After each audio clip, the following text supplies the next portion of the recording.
નમસ્કાર, હું doctor Deepika Dave, 360 degree vastu. આજનો આપણો ટોપિક છે પિરામિડ. મેં પહેલા પણ એક પિરામિડનો વિડીયો આપેલો છે, પણ એમાં મેં અલગ પ્રકારે સમજાવેલું કે પિરામિડ ક્યાં હોવું જોઈએ અને પિરામિડનું શું કામ છે. પણ રિસન્ટલી જ હમણાં મારા એક ક્લાયન્ટના ત્યાં ગઈ અને એમને મને એવું કીધું કે મારી આટલી જગ્યાએ આટલી જગ્યાએ પિરામિડ્સ લગાવેલા છે. ત્યારે મારા પહેલા કોઈ વાસ્તુ કન્સલ્ટન્ટ આવ્યા હશે એમના ત્યાં અને એવી રીતે પિરામિડ લગાવેલા.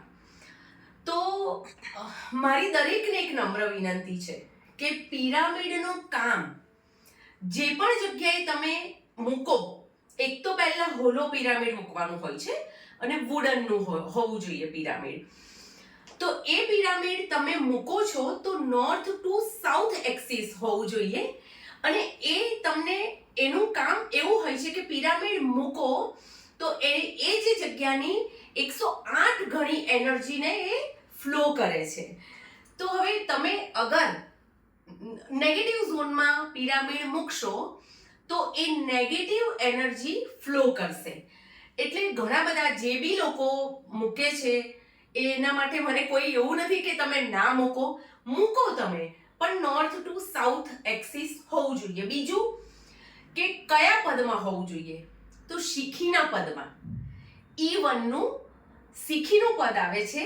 એ શીખીના પદમાંથી જ આપણને બધાને મેન્ટલ ક્લેરિટીનો ઝોન છે, ત્યાં શીખીનું પદ આવેલું છે.